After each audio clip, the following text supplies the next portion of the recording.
nutrition needs. You'll enjoy your visit to Invite Health because we'll make it better. And when you can't come in, give us a call at 1-800-463-7575.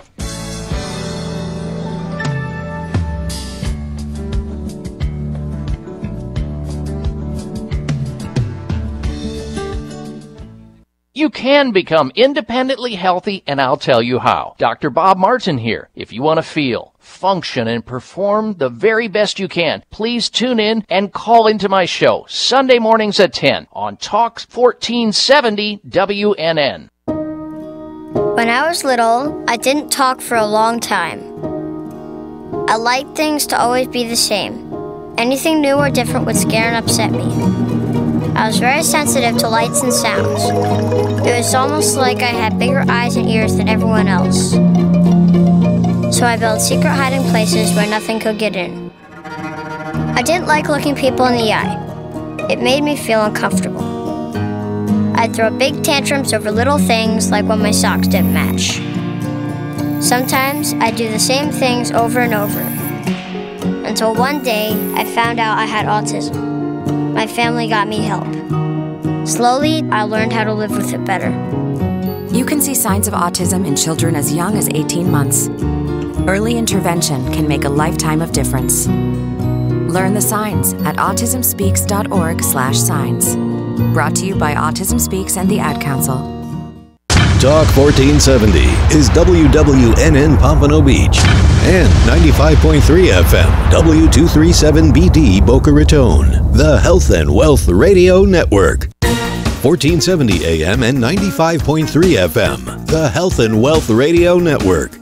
Listen for A Touch of Gray, the talk show for adults, with Carol Marks and Michael Harrison, Saturdays at 1. Talk here, talk there. Talk 1470 AM and 95.3 FM, the Health and Wealth Radio Network. WNN. The opinions expressed on the following sponsored program are strictly those of the host, guests, and callers, and not necessarily those of this station, its staff, management, or sponsors.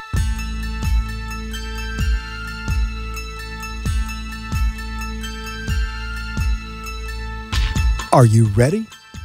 It is your time to take a few moments from your busy day to unwind, be inspired, and listen to the psychic insights of your host, empowerment psychic, Halley, Elise, a top 100 psychic, speaker, and author. Off air, be sure to connect with Halley at HalleyElise.com. And now, the Halley Elise Show. Welcome, everyone. Thanks for joining me this evening. If by any chance you were listening to the show earlier today at noon and you were one of the people that was on hold, I'm truly sorry. About 20 calls dropped. I have no idea. Still waiting to figure out what happened. I'm sure my producer in the other room is probably laughing because quirky things seem to happen. And it's funny that that whole idea about putting it out there and it happens. I could truly have a totally different intention, and there's always something that seems to pop up. But today was spectacular, truly. I just watched calls go boop, boop, boop, boop right off the board. And I thought, okay, I guess it was only supposed to be a half-hour show during the afternoon instead of an hour. So you have me this evening, and that means if you're going, but I'm not sure what number to call, it's 888-565-1470 for WNN. I'm not giving out the other show number, because it becomes too much to try to keep track of. I can barely keep track of it. I do want to let you know, though, the first Tuesday in April, it's going to be a boomer day. I will have the afternoon show. I am starting the new program over at Holistic Organic Wellness, and then I shall be here in the evening at 9 p.m. If you want a lot of me, that's the day you can have a lot of Halley Elise. On Wednesday evening, which is the 4th, we will be doing the Psychic Gallery. And I've mentioned a couple of times that since I'm no longer doing the gallery on a monthly basis, and this is kind of a big to-do because it's the first gallery of 2018, You, if you pay for your entry, can bring somebody with you at no additional charge. So keep that in mind. If you thought, well, I'd like to go, but I'd like my buddy to go. I don't know if they wanted to lay out the money. Sometimes people are funny about that. When you introduce them to something new, they're uncertain if they're comfortable. But free people usually like. Know that you are welcomed. Know that your friend or your family member is welcomed. And I look forward to really having a spectacular evening. I have some special things planned because, again, it is the first psychic gallery for 2018. I almost said 1998. How do you like that? I have to go back in my calendar and see what thing happened in April of 1998. I'm supposed to be present in this moment. And there's this whole back and forth thing about going from right hemisphere of the brain to left hemisphere of the brain, negotiating sometimes. And obviously, the right thing to do is kind of have that button in the middle. And I'm usually there most of the time, and yet sometimes a little askew. I'll get it this evening, though, because I've had a nice rested day. And that's a segue, rested day.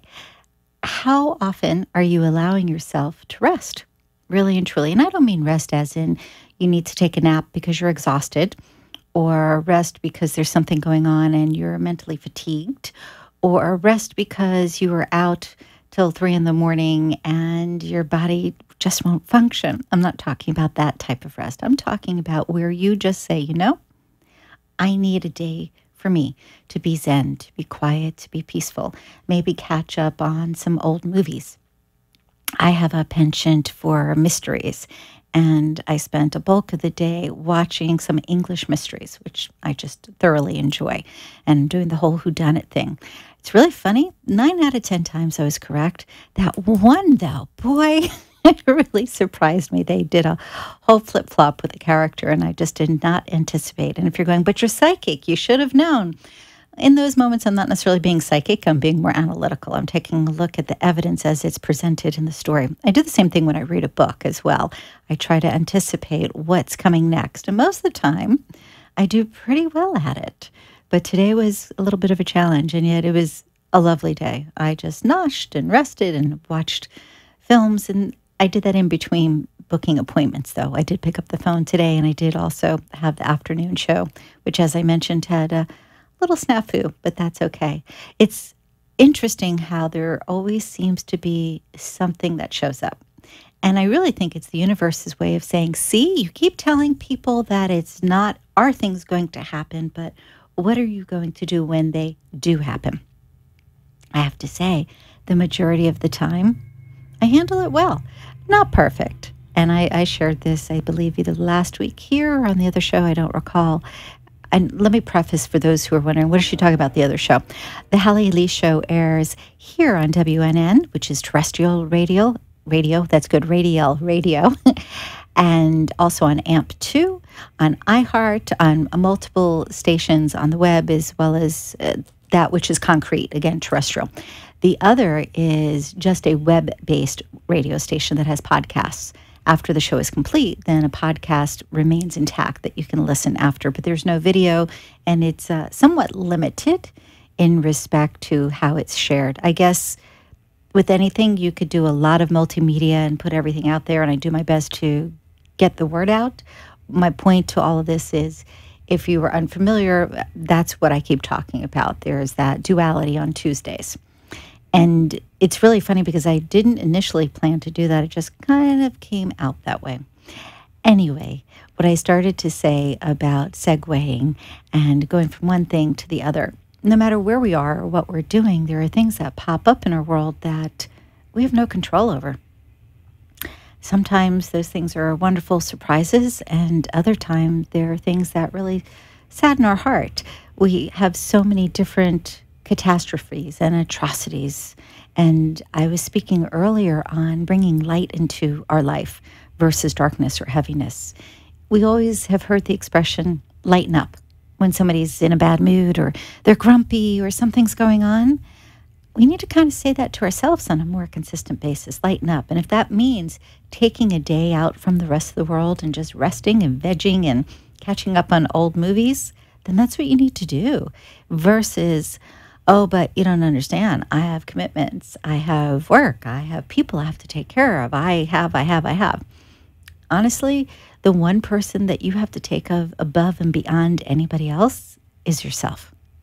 If you are unable to look after you, how do you expect to do your best looking after others? It doesn't work. It's really important. Bring that light in. And when I say light, it's happy moments, it's gratitude, it's love. They all vibrate at that same frequency. When you are in that space, you actually bring more good into your world. And one of the easiest things to do is look out the window. And I don't mean to be facetious, but in the morning, usually the sunlight is there. Not always, and it depends on what part of the world that you're in. For instance, if you're in Alaska, they do have an extended period where it's dark. But you know what? There are bulbs that create sunshine. You could get a poster that looks like sunshine. My point being, you always have the capacity to lighten up your space, bring light in. Light is not limited, though, to physical light. It is an emotional light. It is the light that we feel when somebody comes up and they give us a hug. And there is a connection there because it's mental, it's emotional, it's physical, it's spiritual. It hits all the different levels of who we are when we are present in the moment and actually existing in a space of light. Now, if you've been following me recently, I seem to be on a tangent, but it's a good tangent. And that is about sharing more love and about sharing more intentional kindness and about sharing more gratitude. And again, about sharing light. The reason for this is we all have innate abilities, not just intuitively, even though all of us do. We don't always listen. If you create the opportunity to bring more light into your space, to bring more love, more gratitude, you actually tweak your own intuitive ability. There's more space for that divine information to come in. Think about that for a minute. If your mind is preoccupied with things that are going wrong and all that you have to do and all that you have to problem solve and how you don't have enough time to do anything that really brings you any joy, then you're existing in a space of discomfort. And that means you are going to be more aware of discomfort around you. If you hear about something on the news that's awful, you can relate to it because after all, you're in that space and your life is uncomfortable. Whereas if you are existing in a space that is lighter, you can look and have compassion. You can look and have sympathy. You can even have empathy. But I suggest you not be empathic to what's going on. And the distinction between empathy and empathic, those two words, one symbolizes having that caring and having an awareness of what that other person must be going through. Being empathic means you are feeling what they're going through. And that's something that you want to safeguard against. It's interesting. I was reading an article today on crystals and gemstones. Actually, somebody who has befriended me on Facebook, he and I have been talking for quite a while, and he asked my opinion on certain things in respect to certain gemstones, crystals, that type of matter. There was a person that he referred me to take a look at her site. She made some great recommendations. He wanted to know my opinion. And it reminded me, because I've been doing this for so long, I don't think about it, that it's great to have tools. Absolutely. We use smudge sticks of sage to clear out negative energy in a space. We use beautiful crystals to align the feng shui in our space. We surround ourselves in certain types of articles, clothing, beads, gems, what have you, to insulate ourselves or to magnify energy. All of these things are tools. And the truth of the matter is, if you use a tool correctly and you know how to use that tool, you also already have the ability to do these things without the tools. Now, some find it necessary to use the tools because it builds their confidence. And I'm going to give an example here. A lot of folks, when they read psychically, they're not aware that they're reading psychically. They believe it is the tarot cards they're using. They believe it is the gemstones they're working with. They believe it's the cards or the layout, whatever it is, whatever medium, whatever tool that they're using. All of these forms are forms of divination, are tools to divine knowledge, to divine energy. Though, if you just laid them out and walked away, they would not give you information, would they? You are the important component to being able to connect with that divine light, to be able to connect with your own inner higher consciousness, that knowing that is with you 24/7. It doesn't matter what the tool is. If you feel initially you need a tool to help safeguard, or because you're not always remembering to do certain things to protect your energy, then by all means use them. But also recognize that the tool does not work without you. The tool itself has a certain frequency, a certain vibration, especially when we're speaking about crystals and gems. Really, truly, anything even from the ocean has a particular frequency because it's highly charged by the ocean as well as the sunlight and the moonlight.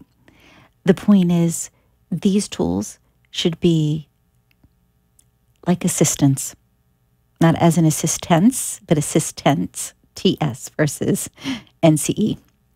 The difference, you can have somebody or something giving you assistance, as in helping you do something, or you can have somebody standing there to be helpful if it's needed. And I believe that's where these tools need to come in. I think we really have to recognize that when we are sensitive, when we are intuitive, when we are empathic, when we are clairvoyant, claircognizant, we could go down the list. All of these tools help us to take care of what we need to take care of, but they don't define our ability.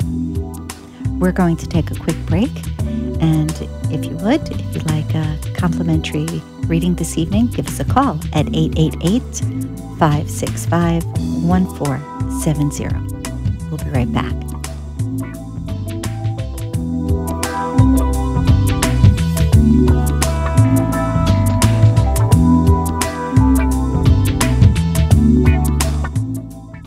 This is your empowerment psychic, Halley, Elise, one of the top 100 psychics in America. For over 30 years, I have offered psychic readings, programs, spiritual guidance, and other life skill techniques. As our lives have become more complicated, we often reach for answers. Who are we? Where are we headed? Are we pointed in the right direction?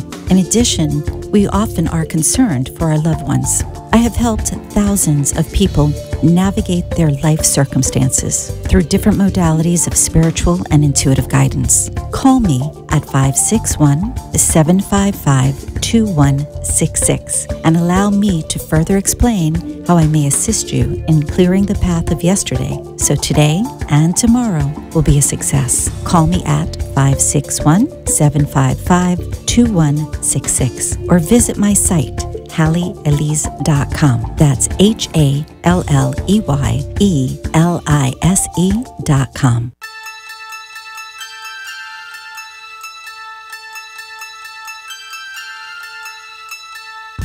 You have been listening to empowerment psychic Halley Elise, a top 100 psychic. She is your connection to all things spiritual, psychic, and empowering. Your guide to peace and wisdom. For a private appointment off air, call 561-755-2166. Now, back to the Halley Elise Show with empowerment psychic Halley Elise. Hello, everyone. If you're just joining in, I was speaking a little while ago about how we have different tools to help us with our energy, to safeguard, to enhance, to also get rid of things that are unwanted in our space. But what is really, truly important is to remember that those things cannot work by themselves. You really are what is the most important aspect of taking care of whatever it is you need to get done. Whether you're clearing a space, whether you're blessing a space, whether it is that you want to feel safe, whether you're ridding yourself of unwanted energies, that's all innate. Keep in mind that your intention and your ability to really maintain focus are probably the two most important things, no matter what tools you use and no matter what you're trying to accomplish energetically. Something to really give some thought to, because as important as these tools are for ceremony, for ritual, to charge up, to be connected, to imbue the space with that, we'll say, strength of energy. Again, it's you that makes the difference. All right, I know that we have a caller on the line. Hello there. Hello? Hi. Who am I speaking with, please? Kelly? Can you hear me? Yes, I can hear you. Can you hear me? Oh, yes, I can, Halley. I missed you this afternoon, so here I am. You were right on so far with that special person in my life, and is anything coming through with him and where and how it evolves or that it doesn't? It's all good, yes, one way or the other. Yes. Well, I'm glad he did, in fact, come back into your world. I'm glad, in fact, that you got to spend some time together, so that's a good thing. This is a beginning. It's just a very slow process with this individual, and I think you already are aware that he's still not at a point where he's ready to make a commitment because he's not done with his own stuff. And it's funny when I say that because it sounds so arbitrary, but in this particular case, it's so true. I know what you mean. I know. But is he somewhat afraid of me, or? I'm going to say overwhelmed. I don't get afraid. I get overwhelmed. You make him think more than anybody else in his life because you have not only been a person who is a sweetheart, you're also a friend. You're also a confidant. We could go through a myriad of things that you represent to this man. And I believe there are moments where he just wants to be. He doesn't want to have to think so much. And it's not that you insist upon it. It's just your nature, who you are. You are very bright and you speak your mind, which is really good. I believe I've said to you. I learned to do that. Yes. That took a while. But he does have a comment. He says he can't talk to anybody else. They're boring. Well, it's really funny, isn't it? So you think about it this way. You stimulate his mind and you get him thinking, which is also work. And sometimes he doesn't want to work. Just keep this in mind where I'm going with this. Right. And yet there are moments where you are the only person he wants to talk with because he knows that you are going to be sincere about what you're telling him, that you've got good instincts and you share information and you're right on target and you really have helped him and made a difference. To transition, though, from that relationship into more of a long-term romantic relationship, he's not there. He's still dealing with the two other people that he hasn't quite, I'll say, finished processing in his head, meaning he understands that the one person that he thought that he was going to be with is not the person to be with, and that she's not interested and she's not really there, and really she wasn't there when he thought she was. That sounds funny, but you understand.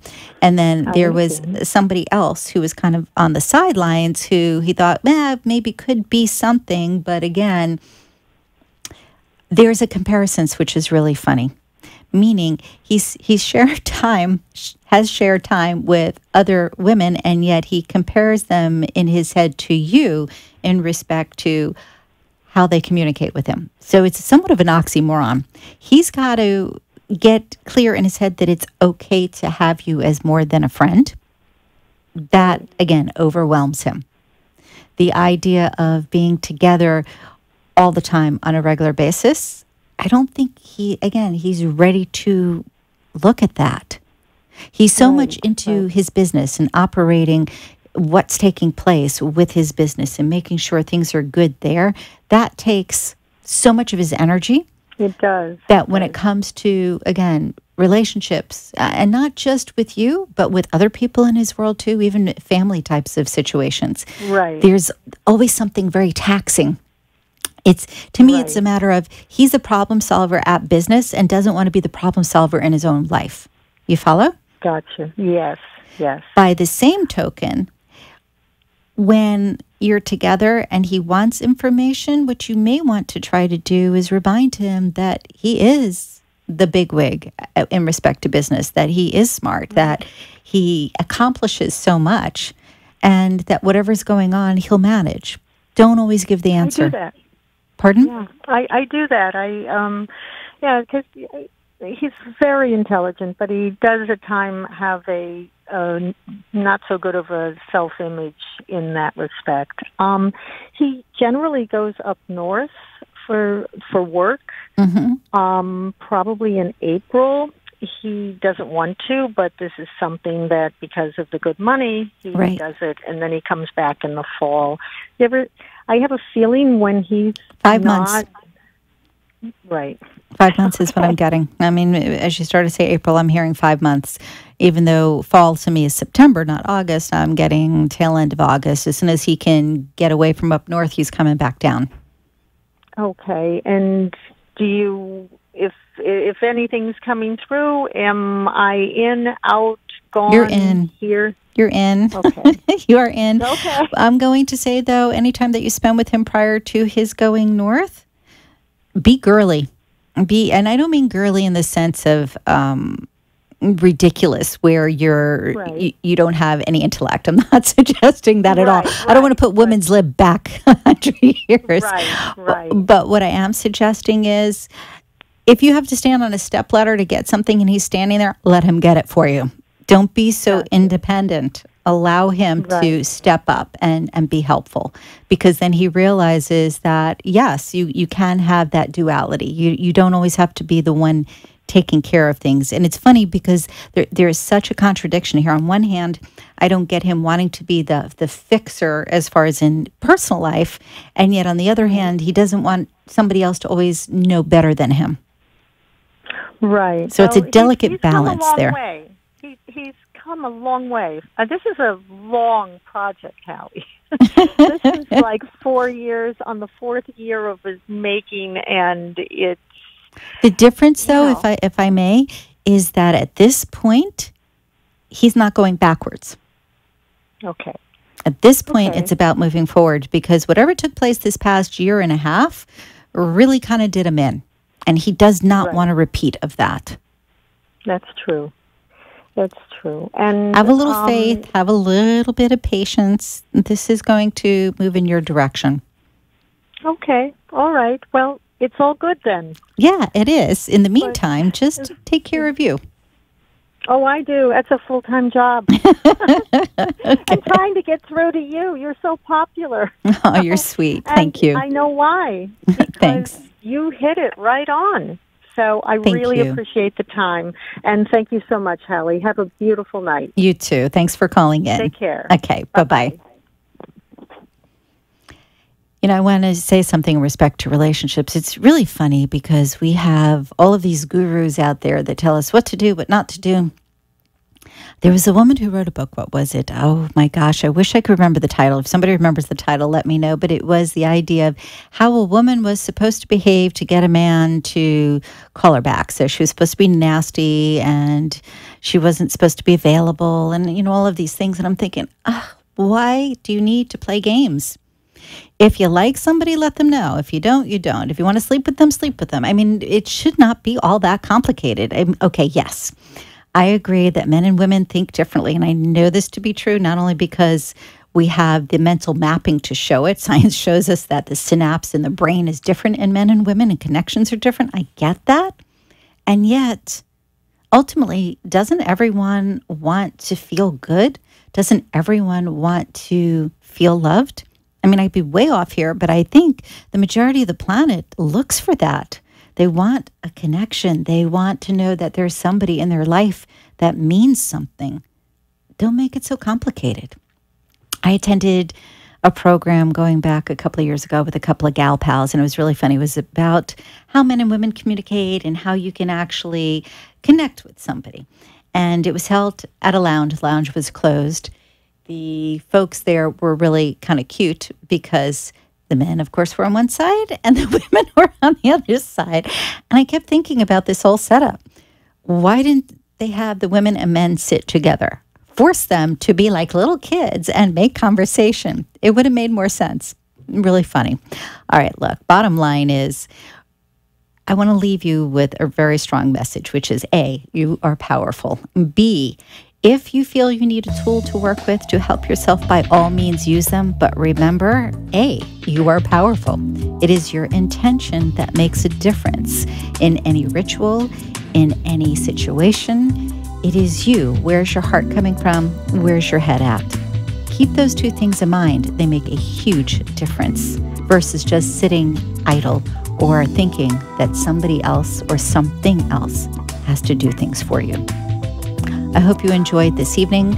I look forward to connecting with everybody next Tuesday night here on WNN, and that's 95.3 FM, as well as 1470 AM. And of course, if you need to reach out to me, I'm all over the web, but you can check out my site. That's HalleyElise.com. HalleyElise. I'll see you next week. Thanks so much. Good night.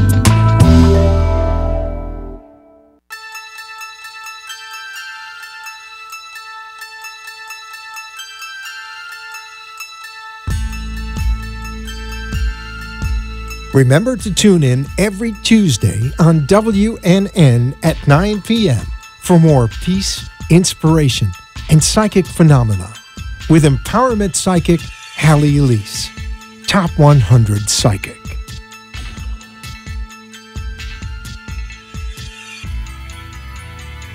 The opinions expressed on the